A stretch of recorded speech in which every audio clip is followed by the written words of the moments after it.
Hello everyone, Alistair Gold here. No Australian accent this time. I think it's best that I try and steer clear of doing those anymore because I do genuinely have this fear, which my wife has warned me about as well, of suddenly coming out with a very bad Australian accent in a press conference with big Ange Postecoglou, which would not go down very well.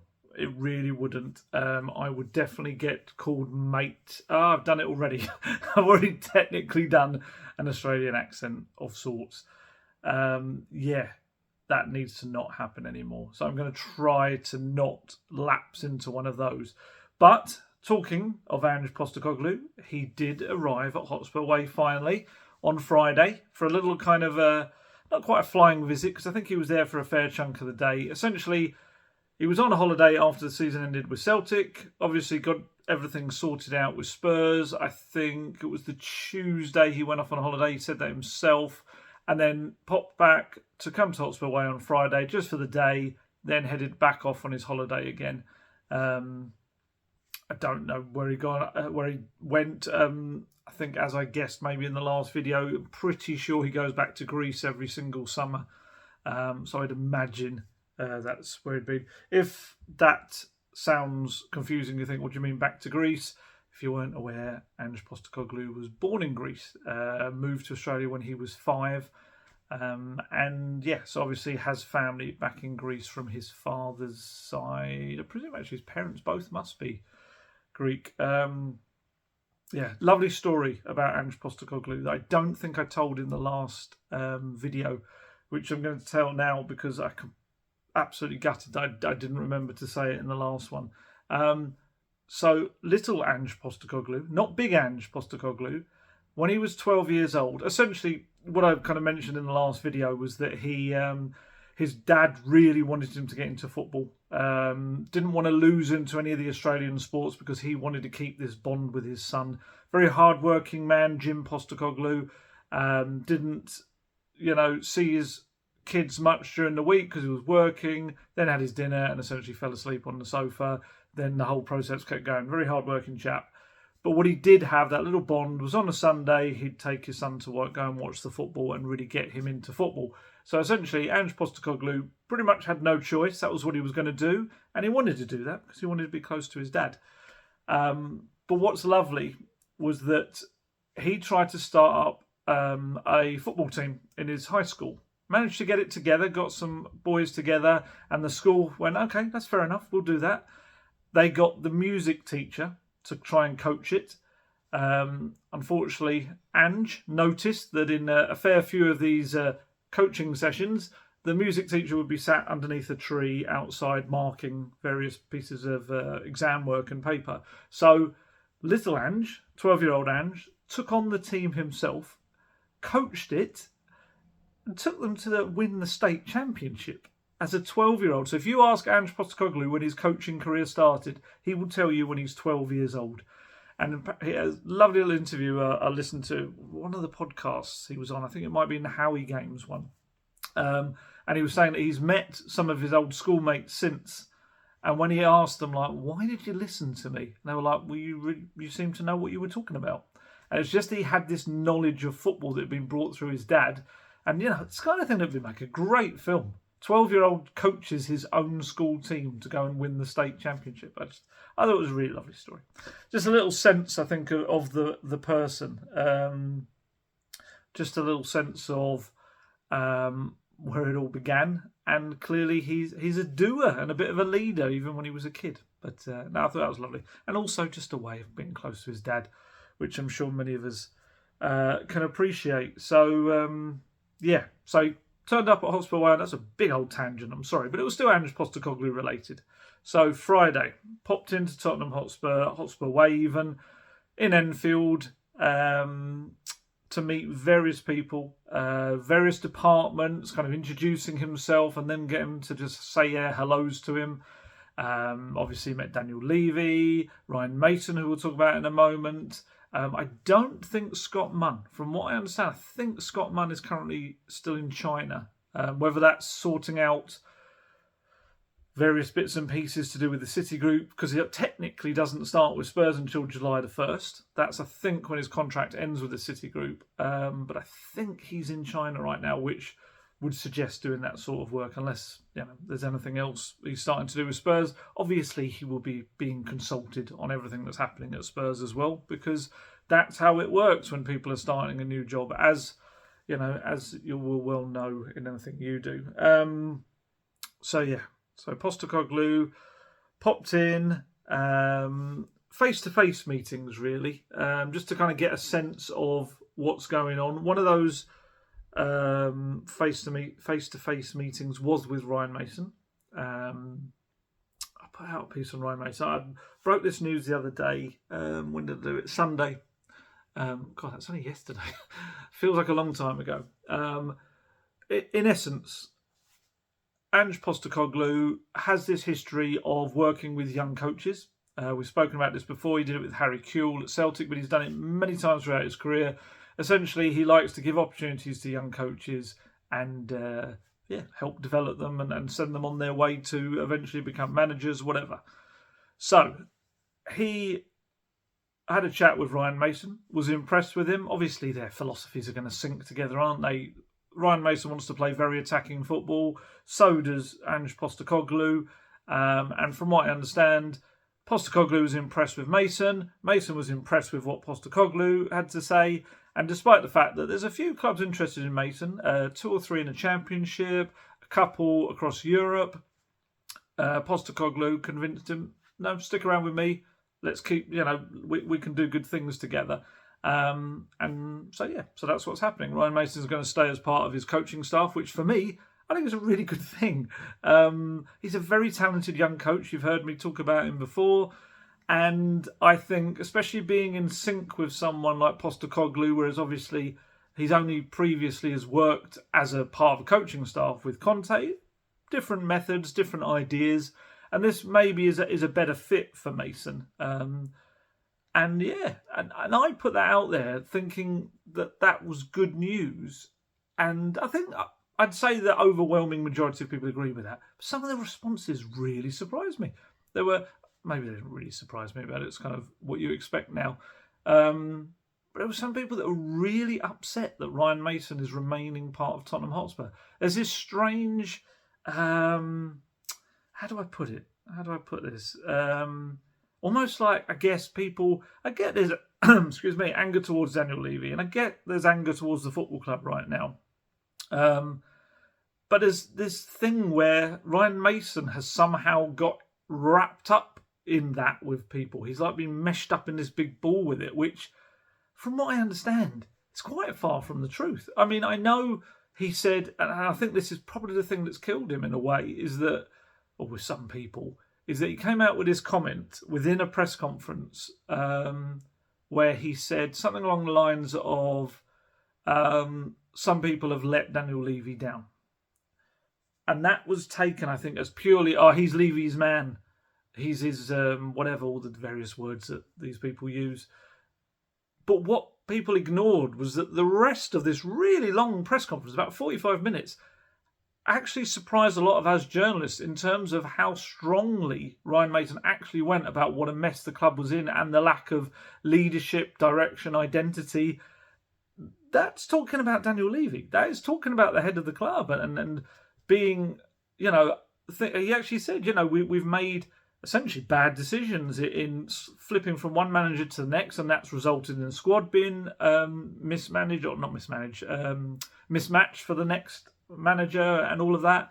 And all of us, we kind of came out of the press conference thinking, he went strong. He went strong on the whole club and the mess it's in, and obviously that comes from the top.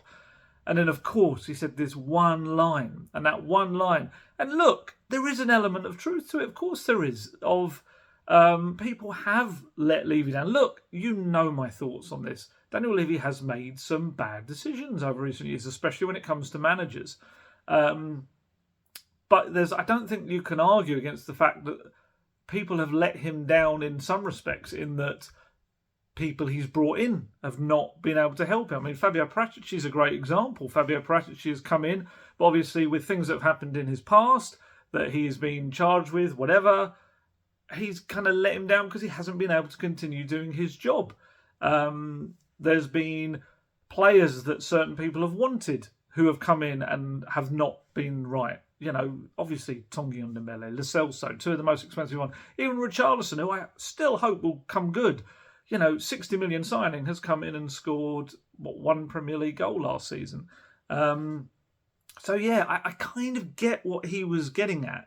But that's not to say that he doesn't also, like me, think that Daniel Levy has made some bad decisions over recent years. There's almost this like black or white extreme, one end to the other. You've got to kind of have view on things. And it's a shame, because then you end up lumping someone like Ryan Mason into all the anger and the frustration. And I've seen people saying he's part of the problem, he needs to be cleared out. Why? Why is he part of the problem? Why does he need to be cleared out? He's a very talented young coach who has Spurs absolutely running through his veins. Everything he does, he wants to do as the best for Tottenham Hotspur. That's what he's constantly... If anything, that will get the most repetitive thing is this football club. This football club needs to be this. He's so there for the love of Tottenham Hotspur. I just find that really odd. I think we used to live in a world where that would be cherished and respected and really... applauded, and now it's almost like, oh, you're part of the bad thing. And I would say he's just been, I think really all we've got to, because sometimes people are saying he worked with Mourinho. He didn't work with Mourinho. It was not part of that. Nuno asked him to be part of that staff. He did not do it. It was only Conte, who again, another coach that was really impressed with him, who wanted him as part of his staff, and he became part of his staff. So that's the only experience he's had really in terms of being on a coaching staff at Tottenham in the first team. Obviously, he's had his own stints as the boss, as it were, himself. And again, from people you speak to behind the scenes and players and people around the players, he did a lot of good things in both spells. I just think it's such a shame that there's this attitude. Some people call him a spy and a mole or something like that. It's like, do you not think that Daniel Levy would know everything that goes on in his football club? Does he need someone going, yes, Daniel, you'll never guess what I've just seen. Oh my goodness, I can't believe it. It's like, it's just like this weird kind of conspiracy fantasy world. It's crazy. And I get where it comes from. It comes from this frustration. I understand that. But my goodness, you're in danger of kind of pushing out, or not pushing out, because I don't genuinely think it's enough people. I think it's almost this kind of a section of people on Twitter mainly that maybe just have this funny view. I just think it's too extreme. It's far too extreme. It's a very good young coach. And there's the other view is that he's being foisted upon, or told to these these managers are being told you have to have Ryan Mason on your coaching staff. Have you met Antonio Conte? Have you met Ange Postecoglou? Obviously, I haven't technically met Postecoglou yet. I have met Antonio Conte. If you're telling me that either of these, probably two of the strongest willed managers out there, both who have walked out on very important jobs because they weren't happy with what they were being made to do, would accept having a coach inserted into their coaching staff without their approval or them wanting them in the first place? Oh, come on. Seriously? Conte, I know the stories of Conte. I was told this at the time, and I think he said it himself publicly. I know that he saw Mason coaching in the coaching sessions on the first day he arrived, Conte, but he did not have his work permit. He was not able to officially be part of it, so he had to observe, and he was so impressed with Mason that he immediately wanted him on his staff. And Postecoglou obviously would have heard very good things about him. He would have spoken to people that had worked with him. And then had this long chat, and clearly their whole ideas and philosophies meshed. These two people would not have been told, you're having this member of staff. It's just not how football works. It's not like he's this whole spy idea, he's being inserted into each camp, and it's like, no. And like I say, I've seen people putting me in with the Mason, Mourinho stuff. When Mourinho was manager, Mason was in charge of academy stuff. It was nothing to do with the first team at that point. It was Ledley King.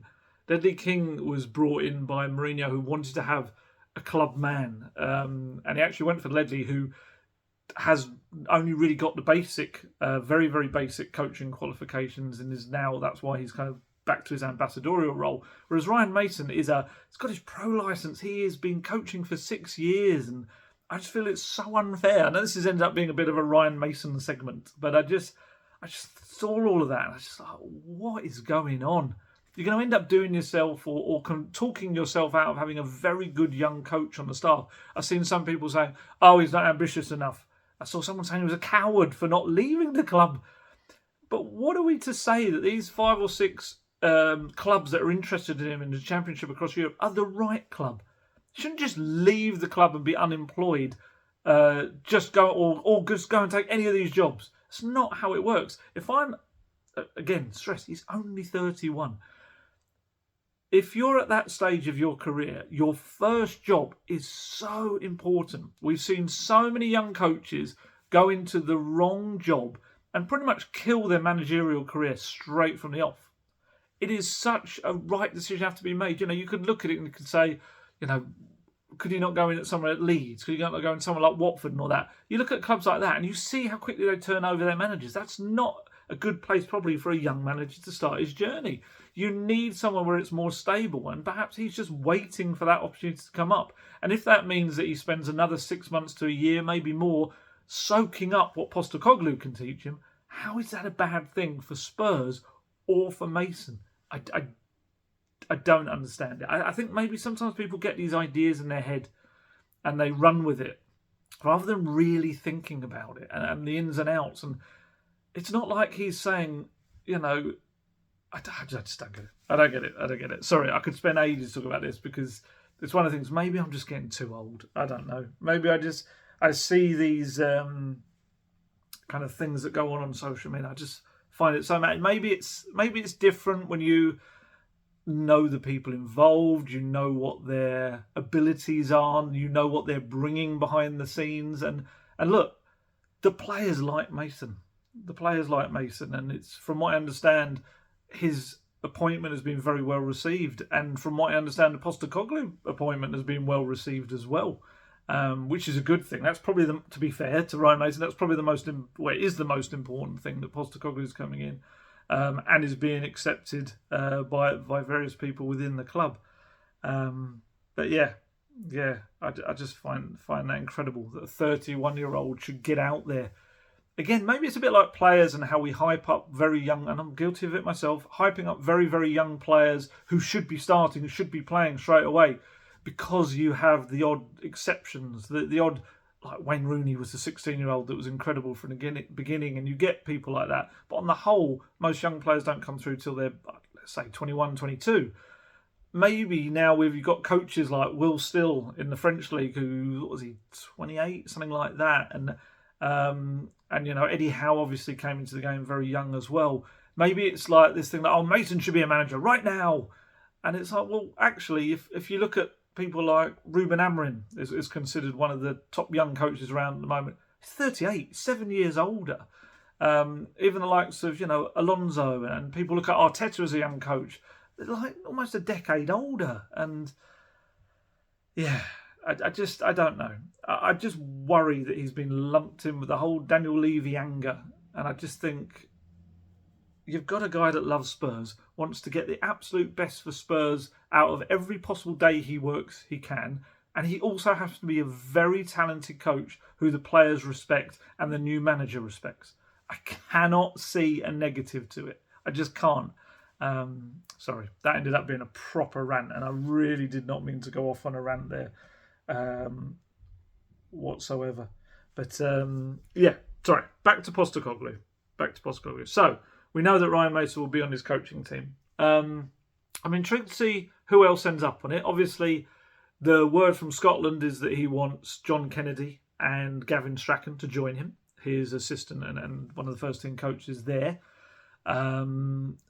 Celtic, understandably, don't want to lose those coaches who, I'm pretty sure both were there when Postecoglou arrived, or if they weren't, they were put into his team. Postecoglou arrived there on his own, without any staff. It kind of comes down to maybe seeing who is going to be the next Celtic manager. If the next Celtic manager doesn't want them or does want them, maybe that plays a part. And, it'd be interesting because it'll be the first time that Postecoglou will be or one of the few times that Postecoglou will be looking to bring in staff with him. It's not something he normally does. And if you missed the last video, the explanation for that is essentially he likes to challenge himself constantly, build a fresh new staff around him, and essentially he feels that he feeds off of that. So if there's a young coach, let's say Ryan Mason, if there's anything Ryan Mason doesn't agree with, Postecoglou loves that. He loves the debate, the pushing himself to explain his vision, the taking on new things constantly himself, seeing things from new angles. It's very cool, to be honest. He's a guy that will be 58 this summer, and it's just a perfect example of it doesn't matter your age, you are constantly trying to improve and learn, and that's just his whole ethos. So that's what he does at every club. But I do wonder, with the desire to try and bring in Kennedy and Strachan if he can, whether that is also an acceptance of, I might not have the same amount of time here to try and drill my methods and ideas into my coaches as well. Maybe I need a couple of them who know exactly what I'm all about.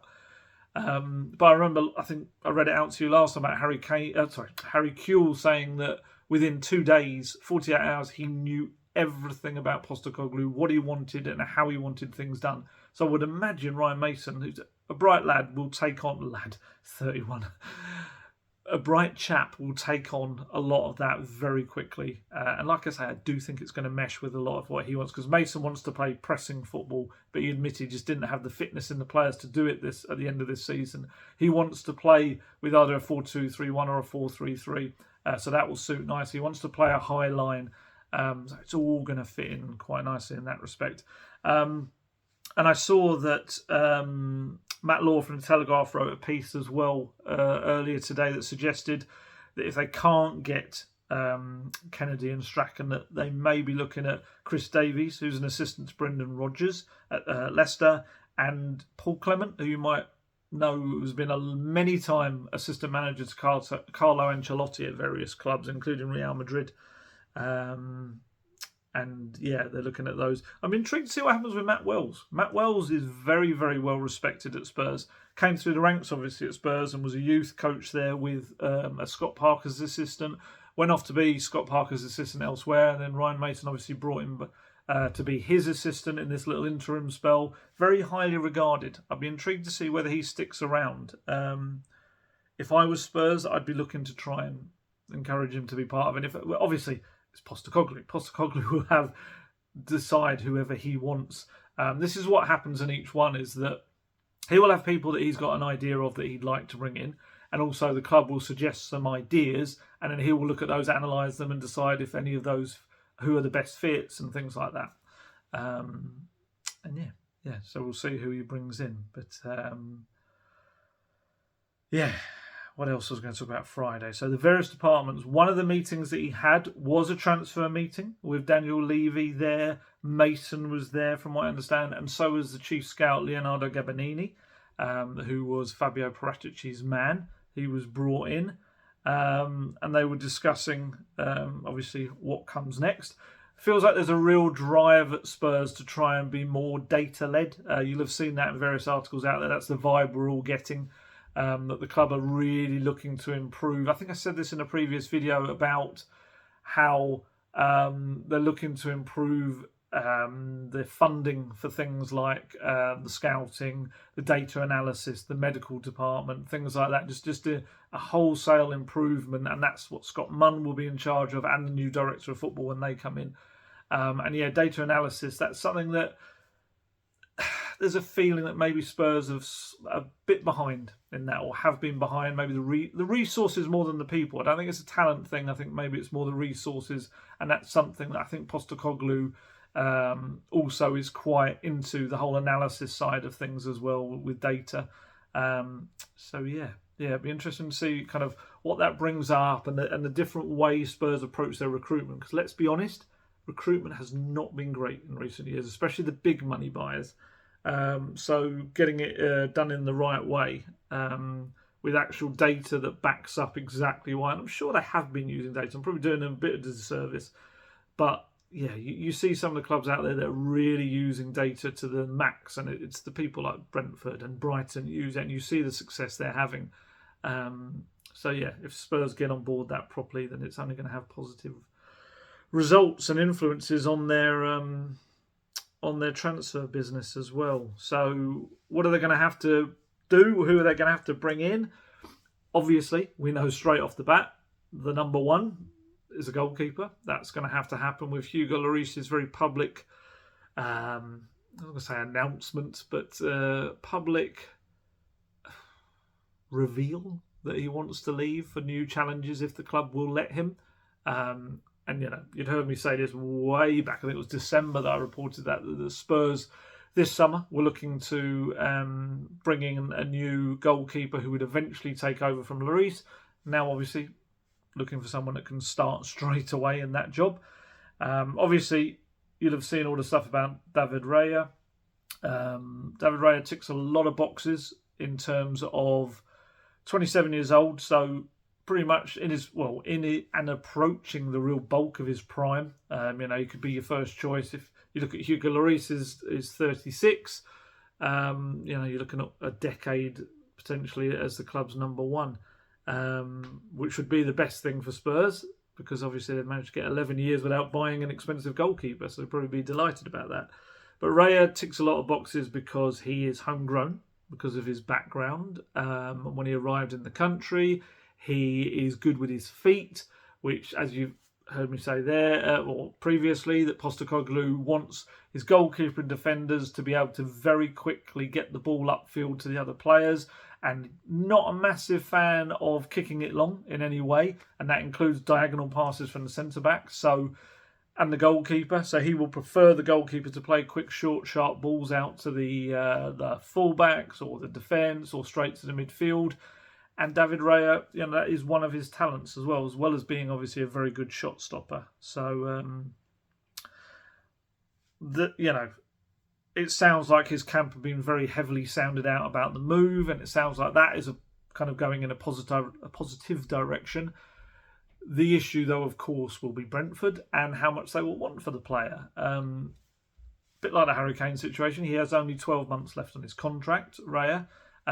There appears to be an indication from those who report on Brentford that he's not likely to sign a new deal, in which case, obviously it's what Brentford could get for him. Yes, I know the figures being talked about with Harry Kane are huge, much, much bigger, but I think that's just a difference in the stature of the player, and also what they've done in the game is another thing as well. So the figure that we keep hearing is 40 million for Raya, which, I'll be honest, does sound excessive for a goalkeeper who's, in the last 12 months of his contract. That would seem excessive. Obviously, Brentford think otherwise. Personally, I would have thought you'd get more down to what Bissouma was in the last 12 months of his deal, which was about 25, 30. Spurs ended up getting him all in. For me, that makes more sense. It feels like one of these situations where you'd think a compromise will be found, because, quite frankly, Spurs will have alternatives and they will go for them. Whereas Brentford, the suggestions at this point seem to be that Spurs are the front runners and the main team showing an actual interest. And I guess if you're Brentford, and I think they've already brought in his replacement as well. I mean, Raya technically towards the end of the season wasn't always the first choice, maybe because of the whole idea of his future as well. So I don't know. It's difficult to, it's all very easy for us from the Tottenham side to say, yeah, just take the money. But I guess, it would seem odd to kind of hold out for a huge fee when you kind of want to crack on with your planning and get the finances in and use that towards the rest of your summer spending. But if Spurs get Raya through the door, I think that's a big building block immediately in there. I think he'd be a very good replacement for Hugo Lloris, very highly rated. It'd be a good move. So then ahead of him, centre-backs. Obviously, they're going to have to bring in centre-backs. I said the plan way back in previously was that they were going to try and bring in 2 centre-backs in this window. I think that remains the same, because purely the higher line that Postecoglou will play. That's not going to suit a lot of the defenders that are there. You're going to have the likes of also the technical side of it. I don't think Davinson Sanchez will have the pace, I think, to deal with the high line, but whether he can technically deal with the quick, fast, possession-based play, I don't know technically whether he'll be able to always deal with that when teams are pressing him. That is unfortunately, one of the weaknesses we've seen in him. Even Eric Dyer. I know people don't always agree with this, but technically I do think he's probably got the passing ability to deal with that, but I don't think he's got the pace to deal with the high line. It'd be interesting to see how that shakes up with him and Postecoglou and how he fits that system. Japhet Tanganga, you would imagine, will move on for regular football. He just desperately needs it right now, which is, it's interesting. Just made me think about Eric Dyer, and that I did an article in the week. Oh my goodness, have I ever seen the best example of people not entirely reading properly? So I was asked to do an article which was, can you go through the whole Spurs squad and predict who you think will be kept, sold or loaned? And so obviously I looked at it all from not only a perspective of what would maybe Postecoglou want, but also maybe what would happen to the club, who'd be easiest, so many different factors. One thing I should stress, and I stressed myself quite clearly in the tweet and in the story as well, this was not what I wanted to see happen at the club. This was what I predicted would maybe happen. I put that among the choices, I put that I thought Spurs would probably try to keep Eric Dyer. Oh my goodness. The amount of replies. Why would you want to keep Eric Dyer? You are part of the problem. Why do you want to keep Eric Dyer? And I was just like, one of those moments you're thinking, you've ignored everything I've said. You've seen one word, keep, next to Eric Dyer, and you've just decided whatever you were going to decide from that. And it was honestly the amount of people, just when I'd answered someone and said, no, I'm not saying I want to keep anyone or sell anyone. This is what I predict I think will happen. And no, it might not. Eric Dyer might be sold. Postecoglou might sit down with him and say, you're not right for my system. And they might think with 12 months left on his contract, maybe he goes off somewhere. Maybe he does sign a new contract. I don't know. It was a prediction. But my goodness. Thank you very much to the many, many people on social media who were trying to reason with these very angry people. I do think this is an element of the problem in the maybe more social media fandom at the moment, is that with the groundswell of opinion around Daniel Levy, the mistakes he's made, the criticisms of him, or people want him to leave, people whatever, there seem to be, for me, there's three different camps when you have people that are kind of have these views. You have a very sensible, intelligent bunch that set out their reasons why they think Daniel Levy's done a bad job and why they think he should go. And they do it with logic, with backing up what they're saying. And it's stuff that actually makes you think, okay, I didn't see it from that perspective. That's some good points you made there. And it makes you might not agree with them all, but it certainly makes you think and kind of look into things a little bit in a deeper way. And that's great. That's how life should always be. You should always be challenging views and ideas and debating things. Then you have maybe a middle section that are very much maybe just repeating things they've heard. It's not done with any aggression or anger, but are just repeating things they've heard and maybe don't fully understand the ins and outs. So it's nothing wrong with that. Absolutely, that's how social media works. Is often people just repeating what they've heard with maybe not seeing whether it was factually true or not. That's just part of it. That's fine. Then you've got this other section who are just very, very angry, and they will just say things, and they will not read what has been put. They will not want to understand what is being said, and they will just get very annoyed at stuff. And the problem with Group 3, if you'll have it, is that all of the very understandable, logical, sensible things that are being said by Group 1 are being kind of almost tarnished by the aggression and anger that Group 3 are putting out there. And it's a shame because, like I say, I do think, a healthy debate. You've got to challenge football clubs. You've like myself, you've heard these videos, you've heard, read the things I've written. If anyone thinks that the silly things that you get the odd person goes, oh, he loves Levy and all this sort of stuff. Honestly, you really should. I can stress this before, and I can only stress it again. I come from a background of doing a lot of stuff with Martin Jol, and the way Martin Jol was treated by the club towards the end of his time at Spurs was disgusting. And I said at the time, and it's something I will absolutely maintain, it was done in a very unpleasant way, the whole process. And I'd hope there's people at Spurs, I'd hope Daniel Levy would be that would be one of the regrets they would have. So I don't come into this as someone that has this kind of great positive view of how the board and how Daniel Levy's operated, because of I've got that in my background. Knew Martin very, very well. He's an absolutely wonderful man. He's such a lovely guy. So you've got that immediately, but you also got the fact that I'm a journalist, and I will try to look at things in an objective way, not an angry way, not a delirious, happy, positive way, and I'll try and do that, and that's what I always do in these things. I think I've absolutely gone on some rants today, and I'm so sorry. I've got away from all of the kind of points I wanted to talk about, but it's just been one of those weeks. It's been one of those weeks where I've looked at stuff, I've just been like,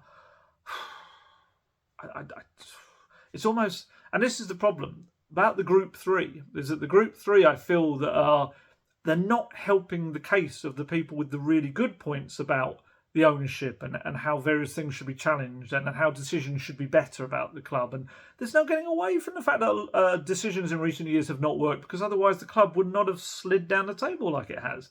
And the recruitment would not have been as bad in certain aspects and things like that. So absolutely things should be challenged.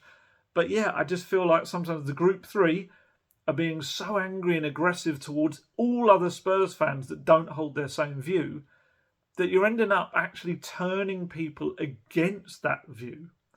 Against the whole view, which is a dangerous thing as well, because I don't think anyone should ever be all in one viewpoint. I don't ever think that's a good thing.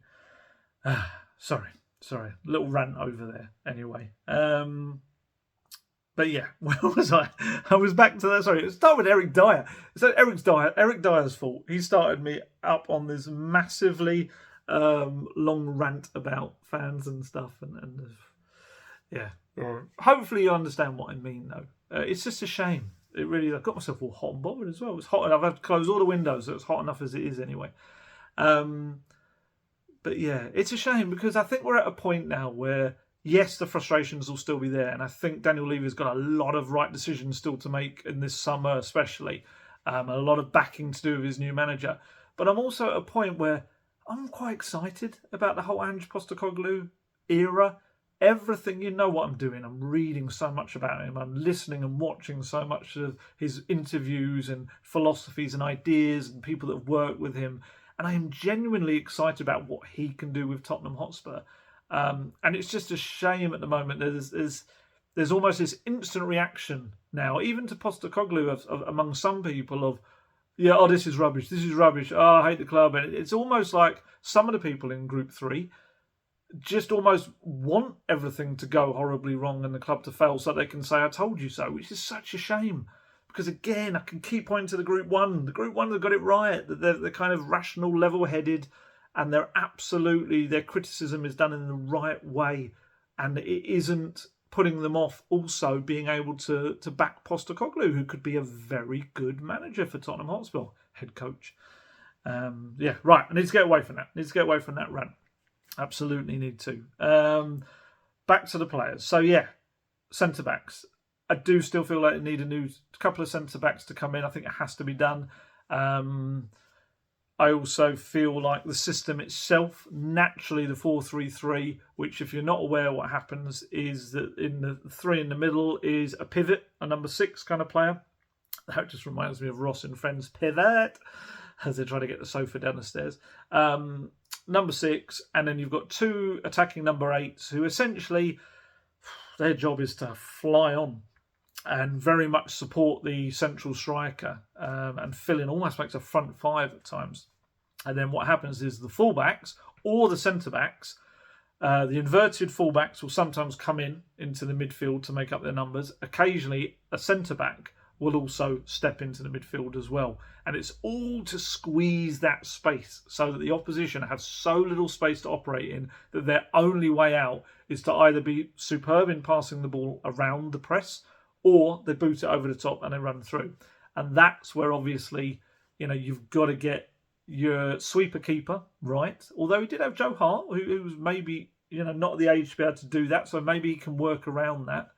But when it comes to centre-back, you're going to need a certain kind of centre-back. And look, going back to Eric Dyer, if Eric Dyer does stay, I don't think he would be a guaranteed regular starter anyway. I do think he would be in a scenario where he would have to be happy with rotation coming in and out of the team, as he was towards the end of the season anyway. So, attacking midfielders, I think you need to have at least one new number 8 is going to have to come in. There's various people that I think could fit the roles very well. And interestingly, the actual pool of midfielders Spurs have got kind of fit those roles. A few of those roles, I think Basuma can either be your pivot or your number 8. I think he fits both. I think Bentancur also fits both. Skippy is the number 6, is more than number 6. I think that's where you're going to see him. Højbjerg is an interesting one. I'm not entirely sure which of those roles he fits the best. We've seen an improved attacking output from him, so you could maybe argue the number 8 role. He would have to be very disciplined if he was going to play the number 6. The number 6 pivot role, I'm going to stop myself saying the Ross one. They have to very much collect the ball from the centre-backs and spray it out quickly to either the full-backs or forward to the midfielders. The other 2 midfielders. So it's quite a disciplined role. Do you know what? Do you know who maybe fits it really well as well? I know you're going to go, oh, God, not him. Or, God, at Gold, why are you going on about him again? Tanguy Ndombele. I think he does. I think he would actually fit that. As someone that comes deep, collects the ball, is able, because you've also got to be press resistant as well as the number 6. So you're going to have the opposition coming at you quite quickly. You've got to be able to hold that ball, put it straight off to the other players. Tanguy can do that. He can break a press. So, look, we'll talk about Tanguy in a little bit, but he does fall into that category as someone. And you've got Pape Matar, mustn't forget him. I think as one of those 2 number 8s, he could be developed into that quite well. So I think maybe you need 1, 2 at a push in those roles as well to increase your options for Postecoglou in those positions. Obviously, the talk's all been about James Maddison recently. A long-time Spurs target. Someone that I do think would fit that system brilliantly. He has played in the midfield 3 before. Obviously, scores goals, so he can easily support the attackers. He's got a lot of goals for Leicester, especially, was it not last season, one before? He got an amazing amount of goals and assists when you put them together. So yeah, could do it very well. Obviously, the other issue at the moment, it would be Newcastle. In that Newcastle certainly are an attractive proposition right now. They're clearly a club on the up. They've got big money behind them, building a base of kind of quite an English base as well in there. Anthony Gordon's gone there as well. And Trippier, obviously, Callum Wilson. You can kind of see the allure for him there as well. And how we would fit in, and obviously Champions League football. So it'd be interesting to see how that one shakes out, but I do think he would be very, very good for Spurs. We'll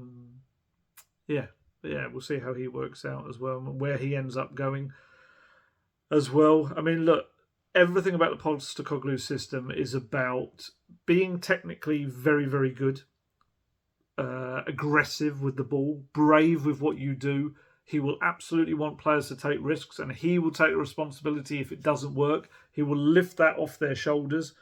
He will not, want them to stop taking risks with the ball at all.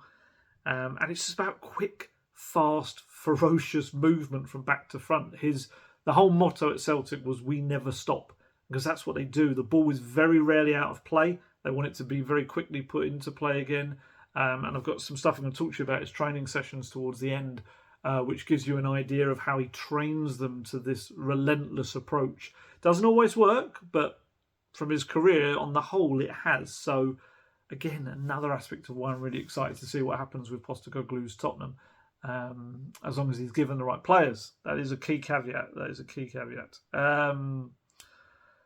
Yeah, I was trying to think of players that will really benefit from it. Like I say, Basuma, I think, will be one who definitely will. I think Sonny will have a much, much better season from Sonny because he's going to be put in all the right areas. That's the key thing for Sonny, is that obviously the Conte system, yes, the two winger types, or number 10s as they were called by Conte, they had to track back. They had to do a lot of work in their own half as well. The Postecoglou system, nope. You guys up there, I want you to press it from the very front. You lead the defensive work up there. So when you win the ball back, you're up there. You're in the areas where you can do a lot of damage. Whereas when, Sonny was getting the ball, or Kulusevski at times was getting the ball, they were in their own half. Whereas now, in the Postecoglou system, they will be high up there. And we know what Sonny can do. If he gets that ball and cuts inside, bang, it's a goal. So I think you'll see a very, very good season from Sonny. In terms of at the back, the only defender I haven't mentioned thus far, centre-back, Christian Romero, I think it will suit him to a T. I do. He's got enough pace to deal with the high line, but he's also very brave on the ball, and he will love the idea of stepping into the midfield as well. He and Postecoglou, honestly, could get on like a house on fire. They really could. I think his aggression will really sit well with Postecoglou. It's just a case of getting him out there without injuries for a full season would be good. But yeah, I think you could end up building that defence around Romero, get the right partner in there alongside him, and yeah, I'm quite excited to see what Postecoglou can do with Romero and how he works. And then you've also got the youngsters as well. Don't forget, I mentioned some of them there, Skippy and Sarr, but you've got Doggy coming in, who, from everything I've been told, will adapt to being a fullback absolutely fine. He's still got to improve his defending, but he's 20 years old. Of course he does. But there's a lot of hope for him in the Postecoglou system as well. He's very mobile, very strong, very fit, very technically good as well. I'm intrigued to see what happens with Bryan Hill. Bryan Hill, people forget that if Danjuma's loan isn't to be taken up and Postecoglou is going to have the final say on that, and Lucas obviously is going, they're going to need some front players. You can't have a front three with only 4 attacking players in it. And I wonder whether he has a serious look at Bryan Hill, because I know Bryan Hill's physically is still going to keep improving to be in the Premier League. But then you look at someone like Bernardo Silva. Bernardo Silva, you look at him and how he plays, and how obviously we saw him again in the Champions League final, and then although it sounds like he might be leaving City, but you look at someone like that and you see he's a slight guy. He's not a powerful player, yet he's got so much intelligence and knowledge of what to do with the ball. Conte compared Hill to him, and there's no reason why Postecoglou can't look at him and go, yeah, okay, yeah, I can do stuff with him. Fantastic. Obviously, it will depend on whether Bryan Hill wants to not return to Spain again, if you know what I mean. He was so happy to be there. And yeah, I guess it's about game time. And if he feels he's not going to play regularly, especially without European football on the table. But if I'm Postecoglou, I have a really good look at him in the summer, in the pre-season, as I would with Tanguy. Because let's be honest, if Tanguy Ndombele buys into what Postecoglou's selling him, because let's be honest, look at his career at this point. If I'm Tanguy Ndombele, I cannot be looking at how my career has panned out and still be thinking, yeah, I'm the best. I should be playing for Barcelona, Real Madrid, whatever. If I'm Tanguy Ndombele, and this may be the way he's thinking, I would be looking at this and thinking, okay, now's the time. Now's this kind of crossroads point in my career where there's been so many chances at Spurs, hasn't worked. Went to Lyon, didn't work. Went to Napoli, won a Serie A title, but wasn't up 40 appearances for them. But probably started, I can't remember the figure, but it was probably less than a quarter of that maybe, especially in Serie A. And yeah, it's time for him to really hit his next level. Otherwise, he's always going to be remembered as a talent that was never fully realised. And yeah, if he can show the energy to work in the Postecoglou system, which requires a lot of energy, he could be something special. And, I know what people say, oh, it's gold. He's got his laminated membership card still. He's the president of the Tanguy Ndebele Appreciation Society. I just love it. I would love it to happen. I just think he fits the system. But we'll see. We'll see. It may be that it doesn't end up happening. But if I'm Spurs as well, I think he's got 2 years. I think it was a 6-year deal we signed in 2019. So with 2 years left, you've probably still got that next year to play with. And whether that ends up being a loan or whether they say, come on, let's see what you can do for us. But I get it. There's people out there who feel that he's had too many chances and he hasn't taken any of them. But yeah, and Alfie Devine. Alfie Devine's another one. My gut feeling is that he probably will go out on loan. But certainly this summer in pre-season, have a good old look at him, because with every new manager, there's always one young player that gets a little bit of an unexpected sudden rise and promotion. And Alfie Devine, midfield 3, would fit very well. He's going to be a very good number 8, I think. Personally, I would probably prefer him to go off on loan if he can, just to get regular, continuous minutes. But Postecoglou might see a role for him. I don't know. We'll see. Ultimately, it's a squad that has to be trimmed. Of course, it does. It's when you've got the 11 players coming back from loan, it's almost Chelsea size. It's ridiculously big. You've got Lo Celso, who probably will go because of the interest in him. Villarreal both wanting him. You would think he goes on, although ironically plays very well in the midfield 3 for Argentina. But there you go. You guess at some point, and maybe this is the same with Ndebele, you've just got to decide enough's enough. I don't know. Or the player decides enough's enough. I want a new challenge. We'll see what happens with them. But there's not enough games to keep everyone happy in a big squad, so it's going to have to be a tight, small squad. And then you've got Harry Kane. I mean, talking to people, I don't know why I'm making funny noises, but talking to people within the club, there's still this real steadfast intention not to sell Harry Kane this summer, especially to another Premier League club. Yes, I know that kind of saying that obviously naturally opens the door a bit for Real Madrid. I just don't know whether Real Madrid go to the fee that he would even start Spurs thinking about it. That's my issue. I just feel like there's going to be a little bit of a point where maybe Kane and the club just think to themselves, right, as in Spurs, just think, okay, right, let's just do this for another year. Kane thinks, I've got another year. At the end of it, I'm a free agent. I do whatever I want after that. And Spurs think, okay, but if we give him a year of Postecoglou, he might think, oh, do you know what? Actually, I like this. This is pretty decent. And maybe, I don't know, maybe he picks up an FA Cup or a Carabao Cup or something, and he thinks, well, that's probably worth 10 times winning a trophy with another club because of everything that he's put in to get to this point. So I just, I know Madrid are looking for a striker. I know they are. I just wonder whether if I'm them, we all know how good Harry Kane is, but I just wonder from their perspective, paying something around like 100 million, let's say, for someone that turns 30 this summer. I just don't know. I don't know, especially when you've spent everything you have on Bellingham, and there's other players going in there as well that are going to be very pricey. I don't know. Personally, I hope not. But certainly, it's interesting when you look at Kane and how it works with Postecoglou, because there's two sides to this. On one side, if you look very much at his exact tactics, Postecoglou, especially at Celtic, Kane doesn't actually fit, because how he played with his centre forward at Celtic, it was a Kyogi Furuhashi, was a centre forward there. So what the Kyogo's 28-year-old Japan international would do, essentially it was just thankless running.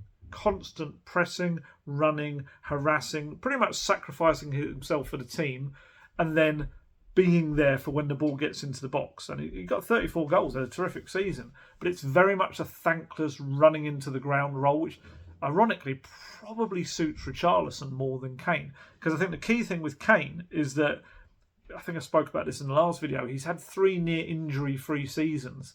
now for Spurs. And I think a lot of that is because he's come away from the role. He had that role under Poch, the constantly running, harassing, pressing role.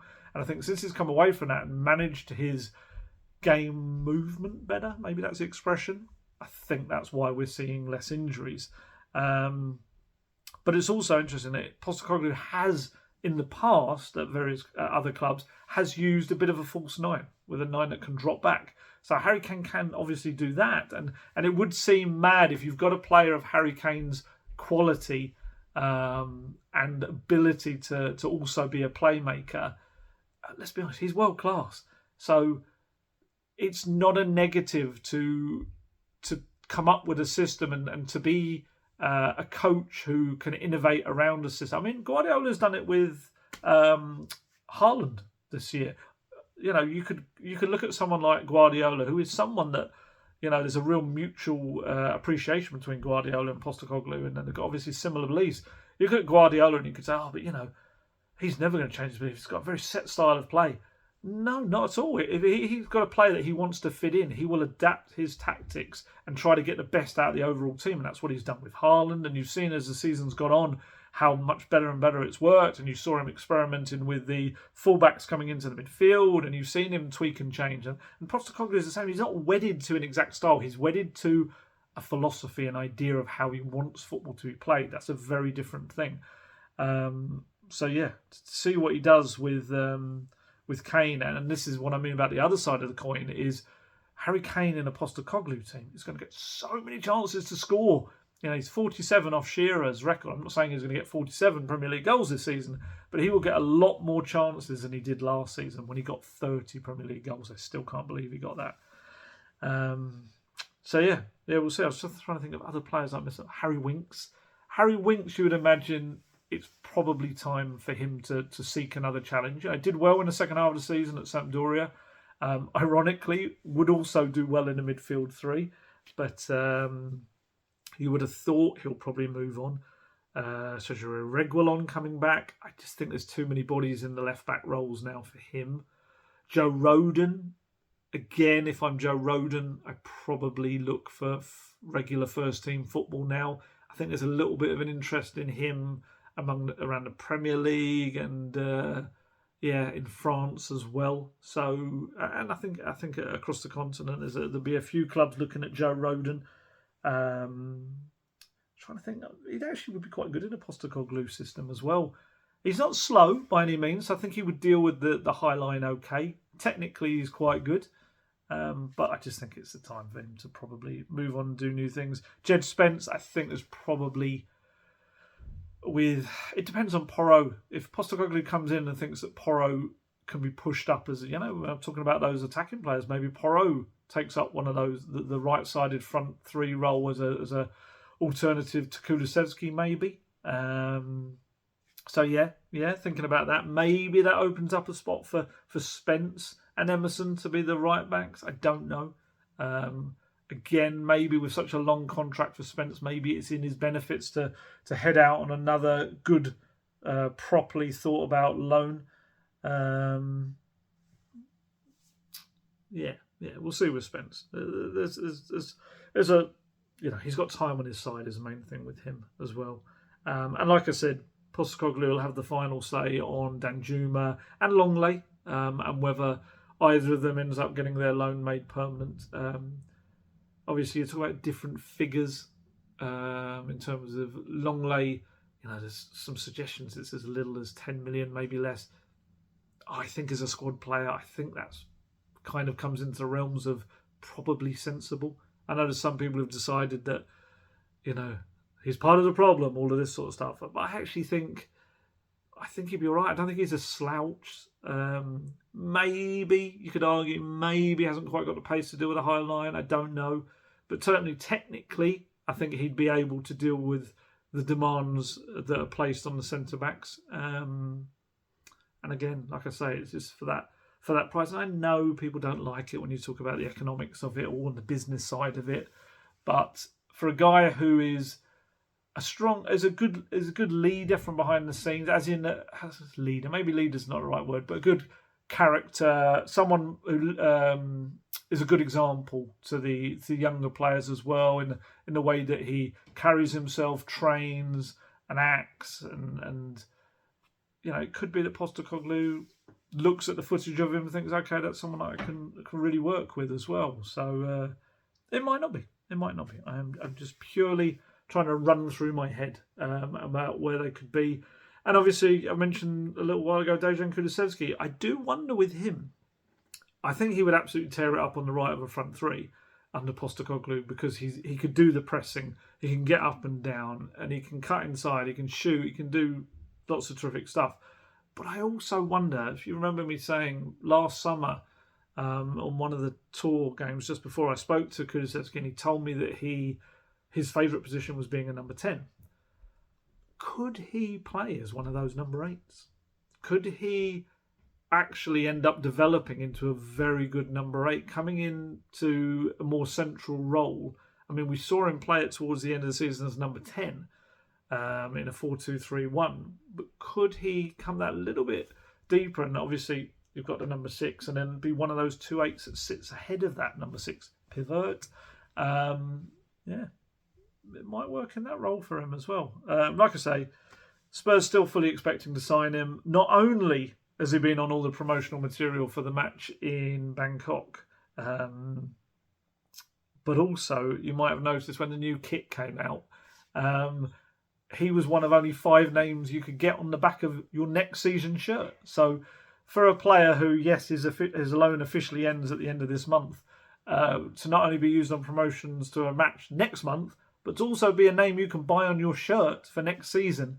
I would be very surprised if a club like Spurs would whack out, buy your Kulusevski on the back of your shirt if they felt they were going to have to do loads of refunds. So yeah, we'll keep an eye on that and see how that all works as well. But I'm intrigued to see whether he would work in that number 10 role as well. So yeah, so that's the players, I think. Unless I've forgotten anyone, I may well have done. Please feel free to say in the comments.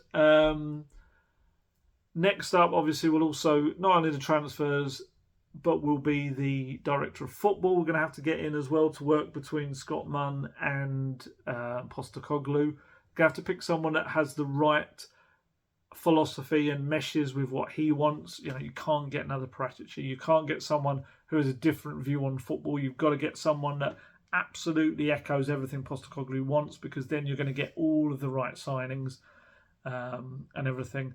I mean, certainly we know they can start. And this is the thing about Postecoglou that's quite interesting. There's almost this thought of him of, he knows nothing about the European game. He actually reminds me a little bit of Martin Jol in this aspect of, you could speak to Martin Jol. Martin Jol's like an encyclopedia of football. He knows every player from every club in Europe, pretty much from every year. It's like scary, kind of genius level stuff. And from what I've heard from Postecoglou and from what people have told me about Postecoglou, he's very similar. So don't get this idea out of your head that, he only knows players in Asia or Australia or whatever. He knows players across the world, and he will have a very set view on certain players. And so I think we're now at the stage where he can start coming in and having his input into what he wants, which is a big thing, because that means you can get going with that before the director of football comes in. And yeah, look, yes, he does have a very good knowledge of the Asian market as well. So I'm sure Spurs would be utterly devastated if they could bring in a very talented player from the Asian market as well, or two. I'm intrigued to see whether he goes back to Celtic for anyone, or whether they allow him to. That may be part of the deal. I don't know with Celtic. I'm not saying that's the case. I don't know. But it's interesting speaking to some people that report on Celtic week in, week out, and very much, I was surprised. No one really suggested Jota, which I was surprised at, as being ready for Premier League football. The ones that I did get was Kyogo was one, obviously, although he is 28, so he's kind of at that age. It's a bit now or never, I guess, in the Premier League. And if Kane is going to be there, he's going to be a backup. Hitate was the other one, who was maybe seen as more likely in terms of, because he's got so much progression ahead of him. And yeah, it's a great story. Postecoglou kind of essentially plucked him out of, he was playing university football only a couple of years ago. And the other one, and I know people aren't going to like this, is Cameron Carter-Vickers. Cameron Carter-Vickers was incredibly successful under Postecoglou, who developed massively. I knew that Carter-Vickers was starting to develop well just before he went to Celtic. He had a very good loan at Luton, second half of the season. He was a real key figure in their team. So I think people, probably Spurs fans, will remember Carter-Vickers and think of the young player who came in every so often and maybe didn't have the rhythm or whatever and didn't look great at times. But actually, having played 2 seasons of near constant starting matches under Postecoglou, honestly, every single Celtic reporter I spoke to said they'd be mad to not get him back. And essentially, the view is that there's a lot of interest in Carter-Vickers from the Premier League. He will be back in the Premier League within the next year or so, I reckon, anyway. I just wonder whether Spurs have any kind of part of a deal. I remember there was all incentives if they were to... that Celtic were to sell him, the Spurs would get percentages of this or that or whatever. So he could end up actually being a cheap purchase because of that. But yeah, I know fans will be like, oh, that's not ambitious. But actually, again, we come down to this funny thing of back the manager. You get a lot of fans saying back the manager, but then when the manager wants something they don't want, it's like, well, no, we don't want like that. And it's a bit like Ryan Mason stuff. Postecoglou wants Ryan Mason, back the manager. I don't know. I think sometimes sound bites sound nicer than they actually are in terms of meaning. That made no sense, but you know what I mean. Yeah. Oh, and we finally got some Postecoglou words, which came out on Friday. Only short stuff. I think he'll sit down for a proper interview when he kind of gets off his holidays. He said, "It's great to finally get started as the manager of this great football club. I'm really looking forward to our task ahead. I think it's an exciting opportunity for us to now set off a new direction, play football and create an environment that embodies the values and traditions of this fantastic football club. Hopefully a team you can all be proud of and, more importantly, get excited by. I can assure you that right through pre-season, we won't leave any stone unturned, myself, the staff and the players, to make sure when the league comes around, you'll all be as excited as I am about the season ahead. I really look forward to seeing everyone at the stadium, in particular our first home game, and I look forward to the journey ahead." And it was good. It was a good little bit. It was only about 52 seconds, something like that. It wasn't scripted. You could see there was a few ums and ers and stuff. This was very much... He obviously would have had an idea of what he wanted to say, but it felt quite a natural thing. It was definitely wasn't reading off an auto cue underneath. And I think he will be a very good communicator, and I think we'll see a lot of that in the months to come. It's interesting he spoke about his first home game, because we shall find out on Thursday morning. I think it's 9 o'clock. The Premier League fixtures. He needs the footballing gods, or the fixture computer, whatever you want to call it, to be on his side, because as I said last week, and he has admitted, the early weeks are a little bit rocky when it comes to results. I remember at Celtic, they lost that opening game of the Premiership season to Hearts, who'd just been promoted. They went out of the Champions League in the second qualifying round to the Danish team, whose name's going out of my head. Is it Midland? Oh, I've forgotten the name. And then, I think he only won 3 of his first 7 league games. And it was because he's trying to get these very different extreme views on football across. But what happened was that the Celtic fans could see what he was trying to do. They could see the really nice football being played, but it was just the cohesion and understanding and the system wasn't quite there. So I think Postecoglou, and we could all really do with the fixture list being a little bit kinder in the early weeks. In the past, there's normally Chelsea early on, which will be especially ironic this season with Mauricio Pochettino being there, of course. Who else they normally have? They normally have Arsenal within the first 10 games or so. There's normally, within the first 3 or 4 matches, a promoted side they'll play. We had that a couple of seasons where we've had the trip up to St James's Park to start the season as well. He could just do with a nicer run-in as he gets his methods across. But yeah, we'll see how that works. And I was going to give you some quotes. Let's see, I've got them here. Some really good stuff on his training sessions. Let's see what we got here. I've got them on here. So many stories I've written in the last few weeks on him. It's incredible. Right, so it's training sessions. So essentially, what he does is the training sessions are about 60, 70 minutes, and there's very little stopping. Like I say, this we never stop mentality. He's trying to drill it into training sessions, but also because they do a lot of video analysis work beforehand. So this is his view on training for you. This is Postecoglou. Every day is an excuse to get better. Why do you train? You don't train just to say, I've trained for a couple of hours and that's it. You train to try to get better. In any other sport, that's how it happens, and football is no different as far as I'm concerned. If someone wins the Masters in golf, then the next day they're out there on the putting green practicing their putting. Why are you practicing your putting when you're the best golfer in the world? It's because that's what they have to do, because they know fine margins are what make you better. Tennis players are out there practicing their serve or backhand. Footballers are no different. You come in every day, and that period when you're out in the field or in the gym, or that period when you're sitting down with your coach going through your video, is an opportunity to improve. You're not going to improve a lot, as in a single day, but just a little bit. So if you do that every day, then that becomes part of who you are. Just walking in, doing your training, getting your bag and going home? No. Every day is an opportunity to improve for me, the players, and everyone. So how do I continue to improve a team? By continuously focusing on that.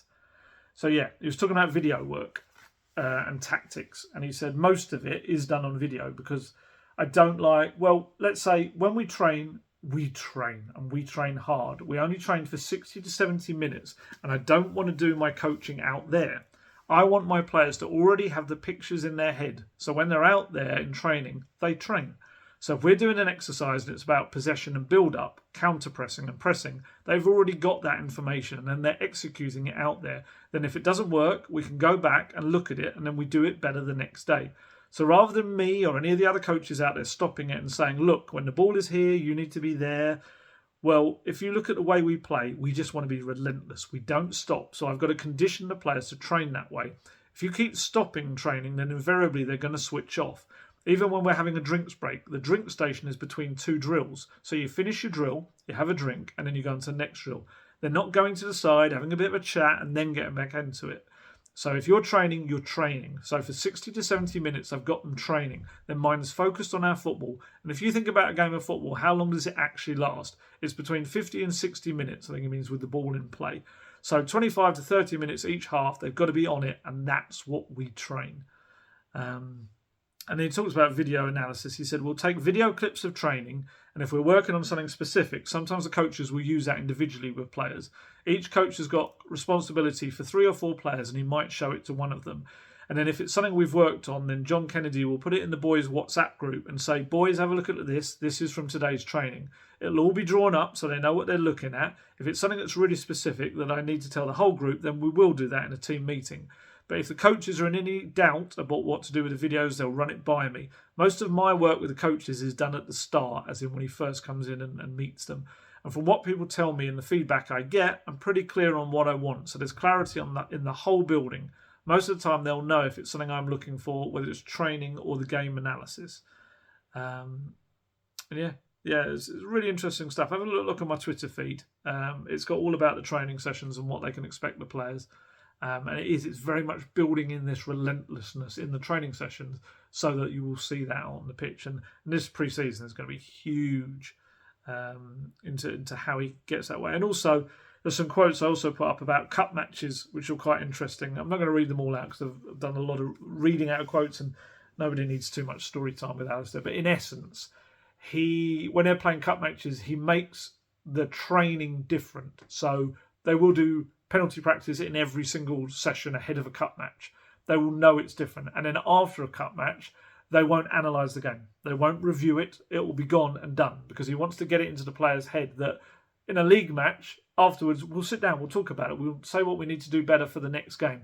There is no next game in cup football. If you don't do this properly, we're out. There is no let's review what we did, fix it and come back stronger. Very much you have to know that this is a one-off game regardless of the opposition. And it's honestly, again, really, really fascinating. As you can tell, I've been quite swept along with a lot of the way he talks and a lot of really interesting insights he gives. And I cannot wait to ask questions in press conferences as well.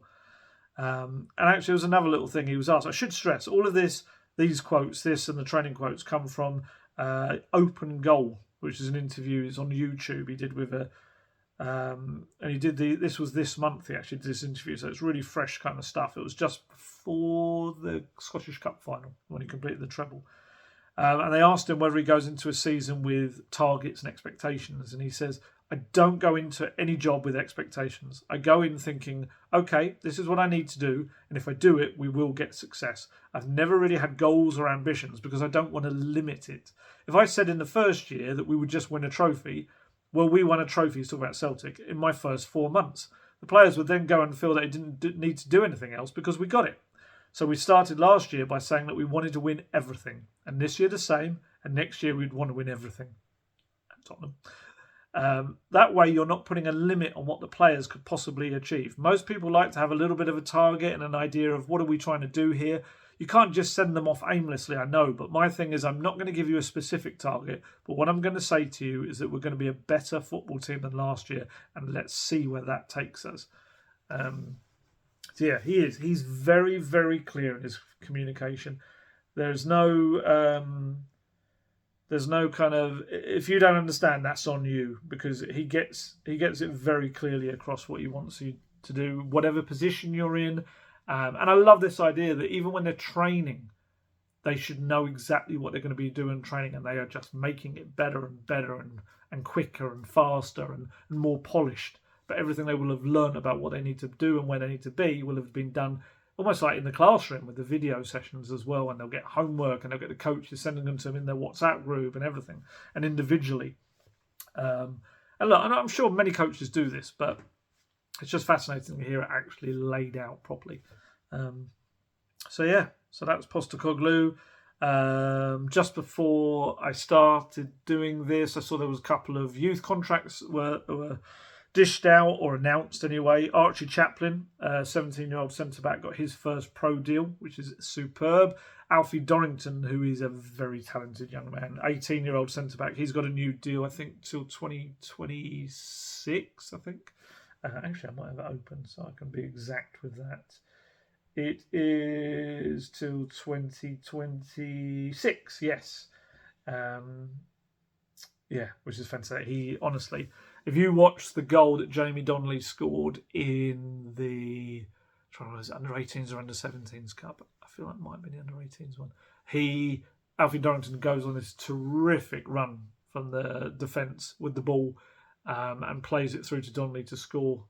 It was real, we talk about Postecoglou wanting the centre-backs to step into midfield. It's a perfect example of that. He's, England Youth International. Archie's as well. Both of them have been key figures in those under-17, under-18 cup finals. So, keep an eye on both of them. I'd be intrigued to see whether Alfie gets a call up to the pre-season tour. They often try to take a handful of young players, and especially as I get the impression we'll probably have one of those where we'll get told these players have stayed behind to sort themselves out moves, which is what we get every time, and it'll probably be a few of those lone players. And instead they take, 3, 4, 5 young players, academy players that the new manager can have a proper look at. And I wouldn't be shocked if that happens. Absolutely. So keep an eye on both of them, and I think there'll be more contracts to come as we get some more maybe scholar deals, as in their first pro deals, and also maybe some more new deals to come as well for these young players. Just lastly, I almost forgot about this, was that there was some Daniel Levy quotes. He did a video call with representatives of Spurs' key supporter groups ahead of the launch of the new fan advisory board, which I saw just as before I was coming on this, some of the various people that have been nominated and are up for running onto this board, which, look, whatever your thoughts about the club, whatever your thoughts about the board, and whether you think that, how much power will be had here, I think this fan advisory board can only be a positive. At least there is a representation of fans on the board, and it will, I know some of the discussions at the next meeting are going to be, or the first meeting are going to be about things like The Bill Nicholson statue outside the stadium, the gates, the famous iconic White Hart Lane gates that you saw him standing with, and what happens with them all, and stuff like that. I think that will be... Look, there'll be other bigger issues as well, but just things like that, being able to push them on. You know, we've got the White Hart Lane, the Tottenham clock is coming back to a lamppost just past the south stand, past the club shop. Even little things like that. I know there's some people that don't care about that sort of stuff, and they only care about transfers and trophies and all that. And that's wonderful. That's what we all want as well. But I love the traditional stuff. I want to see a Bill Nick statue outside the stadium. Absolutely. I want to see those gates somewhere used. You know, that was, for me, going to White Hart Lane with my dad, that was like a huge thing, seeing those gates and everything. And like I say, seeing the clock back up there, it's going to be cool. So I'm not saying this is like the only things that the fans board, advisory board will be dealing with, but at least they can have a say, they can have an input into things, and hopefully that input will grow and the club will listen to them. That's the key thing, they've got to listen. So Daniel Levy quotes in here, he spoke about Postecoglou. He said, "We made a conscious decision that we wanted a coach who would understand what we really wanted as a club, which was to play attacking football, to enable everyone to enjoy coming to a match and be entertained, and also someone who understood the importance of the academy." So yeah, you can have a little look at that as maybe a pop towards Conte about the importance of the academy and the attacking football, maybe with the last three managers. But then Daniel Levy appointed them, so unfortunately he is only taking a pop at himself. Player recruitment, he must have been asked about that. He said, "The notion that Tottenham haven't backed certain managers is incorrect. We're currently paying the price perhaps where some of the acquisitions have not turned out to be as we hoped." So like I said earlier, that's definitely, there's an aspect of that. I would also say there's been moments where Spurs have just not pushed the boat out that little bit more to get an important player. One of them we saw on Saturday night, Jack Grealish. Jack Grealish, he didn't play particularly well, but he's had a terrific season and he is a treble winner. He's a Champions League winner. He was a £100 million player. Spurs could have got him, I think, for about £24 million. Everyone thought it was being done. Grealish thought it was being done. Pochettino thought it was being done. Grealish even waved goodbye to Villa fans after one game. Spurs, Daniel Levy in charge, did not push enough. And it was interesting because I kind of thought to myself, oh, lucky Jack Grealish, otherwise he wouldn't have had all this happen to him. But it kind of made me think, you had Jack Grealish going into, let's say, that Champions League final that Spurs had against Liverpool, and having another creative option. That other option when Eriksen was not performing particularly well. Who knows how Grealish could have developed at Spurs? It may have been the difference between them, you know, pushing that little bit more. And so, yeah, I'm not a massive fan of that. When he's saying we're paying the price for acquisitions not being turned out, that's maybe because at times they haven't always gone for the top target when they were within their reach. He's the biggest one for me, Grealish. I was so annoyed at the time, I remember thinking he was so perfect for Pochettino, and Pochettino thought he was perfect for him as well. I do wonder whether a lot of frustration came out of that failed deal as well. It's a complete mess by the club. And yeah, there's various other stuff. He spoke about financial fair play, which is a real thing for him at the moment. Changing UEFA rules means there'll be greater cost controls and scrutiny of revenue sources and on the percentages that is spent on transfers and wages in order to get to a much more sustainable business model. This will reduce the risk of clubs going out of business, but the rules need to be applied. There are also discussions taking place at Premier League level on how rules should be tightened. That's why, from a league perspective, it's good that we're now openly discussing how we can make clubs more sustainable and viable. So yeah, he is putting all of his eggs into that basket of everyone else is going to be almost brought down to our level, I guess is the way you're looking at it. But those new rules don't come in for, I think it's a couple of seasons. I think it's 2025. So everyone else is going to very quickly try to make themselves and put themselves in as strong a position as possible, and Spurs need to do that as well. So yeah. So I think that's everything really for the moment. I think we'll have lots more transfer stuff. Now Postecoglou's kind of there, and when he comes back from his holiday, I think you'll start to see a lot more of the transfer stuff actually have legs to it. I think you're going to see a lot of stuff in his coming days, which will be, and you'll see it over the whole window, which will be agents pushing their players, saying that there's interest when I've said this before, when sometimes it's just that they've rung a club and said they're available, and the club might have gone, oh yeah, nice, and they've gone, haha, they're interested, and have told journalists that. And I think you'll see a fair few of those over the coming weeks. I must admit, it would be nice not to be linked with 10,000 different Italian players or players from Serie A. That would be good. Although, obviously, Leonardo Gabbanini, the chief scout, obviously does also know very well the Italian leagues. And like I said, it will be a very good test to see whether there's Fabio Paratici is doing anything behind the scenes still, or not behind the scenes, but in any kind of consultancy way. Because I think I've said this before. Technically, the rules of his restriction do not restrict him from consulting. So you would imagine as part of this handover, maybe he'll pick up the phone if asked. I don't know, or involved in some kind of consultancy capacity. I don't know, but I'm just saying he is able to do that if required, from what I understand.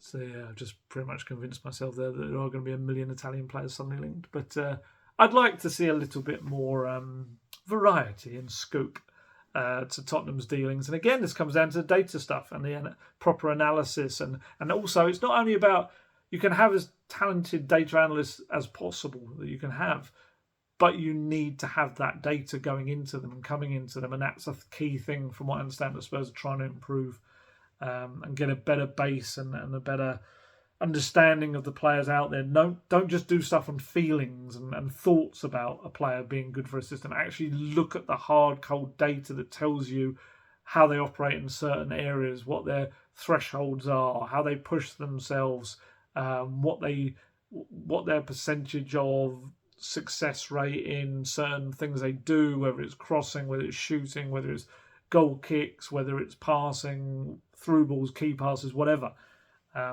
There's so much more to it. The game is so much more advanced than it used to be. It's not just someone just looking at someone going, oh yeah, good player that. Yeah, fantastic. It's got to be much, much more to that in the modern age. And that's why you're seeing a lot of these clubs do very good. The likes of Brentford and Brighton, these terrific purchases, and not being worried about when they have to sell players, because they'll get a big fee and they know for a fraction of that cost they'll bring in someone who within 6 months to a year will be just as good. And that's where Spurs need to be without the selling, obviously. So there you go. Right, I'm going to head off. Apologies for the couple of rants I went off on.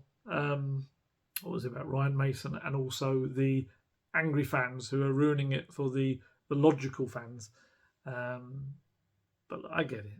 Football's like that. Social media's like that. And I know there's people that will be annoyed at the fact that I'm even mentioning social media. Sometimes I get people saying, don't talk about people on social media. You're giving them a voice and all that. But unfortunately, my day is spent having to also be on social media and seeing, I guess, what also people are talking about, and also putting my stuff on social media. So I am exposed to it, and it seeps into your bloodstream. But yeah, right, I'm going to head off now. Do another one of these, maybe at the weekend, possibly. I have to do a Q&A. People have been asking about doing a Q&A at some point. I absolutely will do one of those. The next one we should have fixtures to talk about. Do you know what? Okay, yeah. Stick your questions into the comments underneath this. And if I don't do the next one as a Q&A, I'll hold on to them and I'll do them as a Q&A for next one after that. But yeah, maybe I'll be able to do a Q&A this weekend or next Monday. It depends what happens. Sometimes events overtake what I'm planning to do. But yeah, put your questions in underneath and I'll see what I can do about that. Yeah, heading off now. As always, stay healthy, stay safe, look after yourselves, and I shall catch you later. Goodbye.